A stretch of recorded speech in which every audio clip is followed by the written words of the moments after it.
Madaxweyne Maxamed Cabdullaahi Farmaajo wuxuu maanta ku qaabilay xafiiskiisa wakiilka gaarka ah ee Midowga Yurub u qaabilsan Geeska Afrika Mudane Rondos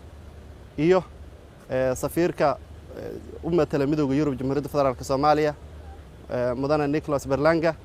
waxayna ka wada hadleen kaalinta Midowga Yurub uu ka qaato dawlad dhisidda Soomaaliya gaar ahaan dhinacyada amniga horumarinta dhaqaalaha shaqo abuurka iyo taageerada ay Midowga Yurub ku bixiyaan sidii loo hagaajin lahaa wax weyn looga qaban lahaa hay'adaha garsoorka iyo kuwa ka shaqeeya sareynta sharciga waxa kale oo ay ka wada hadleen madaxweynaha iyo wafdiga arrimaha deyn cafinta oo runtii Midowga Yurub oo kaalin mug la ka qaato waxa sidoo kale la isla soo qaaday oo aad loo falanqeeyay arrimaha gobolka guud ahaan ka taagan haddii ay ahaan lahayd dhanka dhaqaalaha iyo siyaasadda iyo amniga sidaan ognahayna Midowga Yurub waxay kaalin la taaban kara ka qaataan howlaha hortabinta u leh dawlad dhisidda Soomaaliya